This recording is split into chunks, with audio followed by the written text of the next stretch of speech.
ಇವತ್ತು ಗಿಲ್ಲಿ ಗಿಲ್ಲಿ ಗಿಲ್ಲಿ ಗಿಲ್ಲಿ ಗಲ್ಲಿ ಗಲ್ಲಿಯಲ್ಲೂ ಕೂಡ ಗಿಲ್ಲಿ ಹವಾರಿ. ಒಂದು ಕಡೆ Kannada Bigg Boss season winner ಯಾರಾಗ್ತಾರೆ ಅಂತ ಅಂದ್ರೆ ಸಾಕು, ಅದು ಎಲ್ಲಿ ನೋಡಿದ್ರು ಕೂಡ ಬರೀ ಗಿಲ್ಲಿ ಹೆಸರೇ ಒಂದಿಷ್ಟು ಕೇಳಿ ಬರ್ತಾ ಇರುವಂತದ್ದು.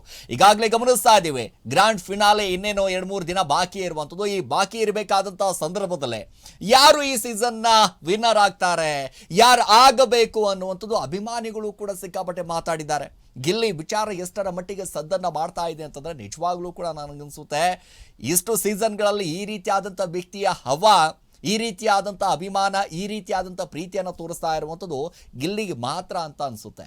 ಯಾಕಂದರೆ ಅಷ್ಟರ ಮಟ್ಟಿಗೆ ಅವರ ಮೇಲೆ ಇರುವಂಥ ಪ್ರೀತಿಯ ವಿಶ್ವಾಸವನ್ನು ಮತ್ತೊಮ್ಮೆ ಈಗ ಸಾಬೀತಾಗ್ತಾ ಇರುವಂಥದ್ದು. ಹಳ್ಳಿ ಹೈದ ಗೆಲ್ಲಬೇಕ್ರಿ, ಹಳ್ಳಿ ವ್ಯಕ್ತಿ ಗೆಲ್ಲಬೇಕು, ಅಲ್ಲಿ ಅವನ ವ್ಯಕ್ತಿತ್ವ, ಅವನ ಮುಗ್ಧತೆ ಎಲ್ಲವೂ ಕೂಡ ಗೆಲ್ಲಬೇಕು. ಯಾಕೆ ಅಂತಂದರೆ ಈ ಬಿಗ್ ಬಾಸ್ ಸೀಸನ್ನಲ್ಲಿ ಗಿಲ್ಲಿ ಇಲ್ಲ ಅಂತಂದಿದ್ರೆ ಒಂದು ರೀತಿಯಾಗಿ ಹೆಂಗಿತ್ತು ಗೊತ್ತಾ, ಅವನ ಎಂಟರ್ಟೈನ್ಮೆಂಟ್ ಯಾವ ರೀತಿಯಾಗಿತ್ತು, ಅವನ ಡೈಲಾಗ್ಗಳು ಯಾವ ರೀತಿ ಆಗಿತ್ತು. ಸೊ ನಾವೇನು ಮಾಡಿಬಿಟ್ವಿ, ರೆಬಲ್ ಟಿ ವಿ ಒಂದಿಷ್ಟು ಸಮೀಕ್ಷೆಯನ್ನು ಮಾಡುತ್ತೆ. ಈ ಸಮೀಕ್ಷೆ ಒಂದು ಕಡೆ ಗಮನಿಸ್ತಾ ಹೋದರೆ ಗಿಲ್ಲಿನೇ ಭರ್ಜರಿಯಾಗಿ ಜಯ ಸಿಕ್ಕಿರುವಂಥದ್ದು. ಈಗ ರೆಬಲ್ ಟಿವಿಯ ಸಮೀಕ್ಷೆಯ ಪ್ರಕಾರ ಗಿಲ್ಲಿಯ ವಿಚಾರಕ್ಕೆ ಸಂಬಂಧಪಟ್ಟ ಹಾಗೆ ಒಂದಿಷ್ಟು ಗಮನಿಸ್ತಾ ಹೋದ್ರೆ ನೋಡಿ, ಕನ್ನಡ ಬಿಗ್ ಬಾಸ್ ಸೀಸನ್ 12ರ ವಿನ್ನರ್ ಗಿಲ್ಲಿ ಅನ್ನುವಂಥದ್ದು ಮತ್ತೊಮ್ಮೆ ಇದೀಗ ಅಭಿಮಾನಿಗಳು ಹೇಳ್ತಾ ಇರುವಂಥದ್ದು. ಇಲ್ಲಿ ಯಾರ್ರೀ ವಿನ್ನರ್, ಹಾಗಾದ್ರೆ ಬಿಗ್ ಬಾಸ್ ವಿನ್ನರ್ ಯಾರಾಗ್ತಾರೆ ಅನ್ನುವಂಥದ್ದು ಒಂದು ಕಡೆ ಗಮನಿಸ್ತಾ ಹೋದ್ರೆ ಗಿಲ್ಲಿನೇ ಅನ್ನುವಂಥದ್ದು. ರೆಬಲ್ ಟಿವಿ ಸಮೀಕ್ಷೆಯಲ್ಲಿ ಗಿಲ್ಲಿಗೆ ಭರ್ಜರಿ ಜಯ. ಇಲ್ಲಿ ಸಮೀಕ್ಷೆಯಲ್ಲಿ ಇತರೆ ಸ್ಪರ್ಧಿಗಳನ್ನ ಹಿಂದಿಕ್ಕಿದಂತ ಗಿಲ್ಲಿ ಬಿಗ್ ಬಾಸ್ ವಿನ್ನರ್ ಯಾರಾಗಬೇಕು ಅಂತ ಒಂದಿಷ್ಟು ಸಮೀಕ್ಷೆಯನ್ನ ಮಾಡಿದ್ವಿ ನಾವು ಸೋಷಿಯಲ್ ಮೀಡಿಯಾದಲ್ಲಿ. ರೆಬಲ್ ಟಿವಿ ಸಮೀಕ್ಷೆ 80% ಜನರು ಗಿಲ್ಲಿ ನಟನಿಗೆ ವೋಟಿಂಗ್ ಮಾಡಿದ್ದಾರೆ, ಅಷ್ಟರ ಮಟ್ಟಿಗೆ. ನೋಡಿ, ಇದು ಅಭಿಮಾನಿಗಳು ತೋರಿಸ್ತಾ ಇರುವಂತ ಗಿಲ್ಲಿ ಮೇಲೆ ಪ್ರೀತಿ.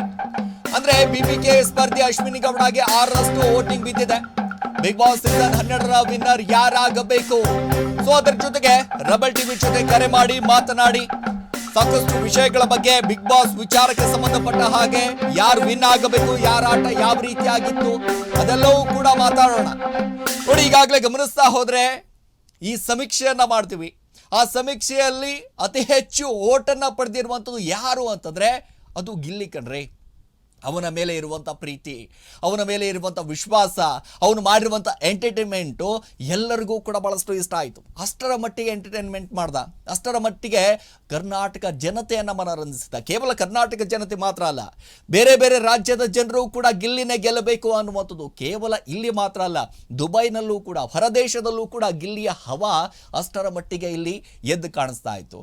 ಸೊ ಈ ಸಮೀಕ್ಷೆ ವಿಚಾರಕ್ಕೆ ಸಂಬಂಧಪಟ್ಟ ಹಾಗೆ ನಾವು ನೋಡ್ತಾ ಹೋದ್ರೆ ಉಳಿದ ಏನು ಸ್ಪರ್ಧಿಗಳಿದ್ರು, ಅಶ್ವಿನಿ ಗೌಡ ಆಗಿರ್ಬೋದು, ಧ್ರುವಂತ ಆಗಿರ್ಬೋದು, ರಕ್ಷಿತಾ ಆಗಿರ್ಬೋದು, ಸೊ ಒಂದಿಷ್ಟು ಗಮನಿಸ್ತಾ ಹೋದ್ರೆ ಅವರಿಗೆ ಸಿಕ್ಕಿರುವಂಥ ಒಂದಿಷ್ಟು ಪರ್ಸೆಂಟ್, ಅವರಿಗೆ ಸಿಕ್ಕಿರುವಂಥ ಒಂದಿಷ್ಟು ಈ ವೋಟ್ಗಳನ್ನು ಗಮನಿಸ್ತಾ ಹೋದ್ರೆ ಎಲ್ಲರನ್ನ ಕೂಡ ಹಿಂದಿಕ್ಕಿ ಹೋಗಿರುವಂಥದ್ದು ಇಲ್ಲಿ ಗಿಲ್ಲಿ. ಸೊ ಅಷ್ಟರ ಮಟ್ಟಿಗೆ ಹವಾ ಇದೆ ರೀ. ಗಿಲ್ಲಿ ಅಭಿಮಾನಿಗಳು ಅಂತೂ ಕಾಯ್ತಾ ಇದ್ದಾರೆ, ಯಾವಾಗ ಒಂದು ಕಡೆ ಗಿಲ್ಲಿ ಕಪ್ಪು ತಗೊಂಡು ಹೊರಗಡೆ ಬರ್ತಾರೆ ಸ್ವಾಮಿ ಅನ್ನುವಂಥದ್ದು. ಅಷ್ಟರ ಮಟ್ಟಿಗೆ ಅವರ ಮೇಲೆ ಇರುವಂಥ ಒಂದಿಷ್ಟು ವಿಶ್ವಾಸ, ಅಷ್ಟರ ಮಟ್ಟಿಗೆ ಅವನ ಮೇಲೆ ತೋರಿಸ್ತಾ ಇದ್ದಾರೆ. ಸೊ ಎಲ್ಲರೂ ಕೂಡ ಕರೆ ಮಾಡಿ, ಸೊ ಸ್ಕ್ರೀನ್ ಮುಂದೆ ಕಾಣಿಸ್ತಾ ಇರುವಂಥ ಆ ನಂಬರ್ಗೆ ಕರೆ ಮಾಡಿ ನಮ್ಮ ಜೊತೆ ಮಾತನಾಡಿ ಯಾರಾಗಬೇಕು ವಿನ್ನು, ಏನು ಕತೆ ಅನ್ನುವಂಥದ್ದು. ಸೊ ಮೊನ್ನೆ ಒಂದು ಕಡೆ ಗಮನಿಸ್ತಾ ಹೋದರೆ ಕಿಚ್ಚನ ಪಂಚಾಯಿತಿಯಲ್ಲಿ ಮಾತಾಡಿದಂಥ ಮಾತುಗಳಾಗಿರ್ಬೋದು ಎಲ್ಲವೂ ಕೂಡ ಸಾಕಷ್ಟು ಸದ್ದನ್ನು ಮಾಡ್ತಾ ಇದೆ. ಅವನ ಡೈಲಾಗ್ಗಳನ್ನು ಗಮನಿಸ್ತಾ ಹೋದರೆ ಏನ್ರಿ ಡೈಲಾಗು, ನಿಂತ್ಕೊಂಡು ಸ್ಪಾಟಲ್ಲೇ ಡೈಲಾಗ್ ಹೊಡೆಯುವಂಥ ಕೆಲಸ ಮಾಡ್ತಾನೆ. ನಿಂತ್ಕೊಂಡೆ ಯಾರನ್ನ ಕೌಂಟ್ರ್ ಕೊಡಬೇಕು, ಯಾರನ್ನ ಹಿಂಗೆ ಮಾತಾಡಿಸ್ಬೇಕು ಅನ್ನುವಂಥದ್ದು ಗಿಲ್ಲಿಗೆ ಭಾಳ ಅದ್ಭುತವಾಗಿ ಗೊತ್ತಿದೆ. ಅದಕ್ಕೆ ಹೇಳೋದ್ರಿ, ಹಳ್ಳಿ ಹುಡುಗ ಹಳ್ಳಿ ಹೈದ ಗೆಲ್ಲಬೇಕು ಅನ್ನುವಂಥದ್ದು.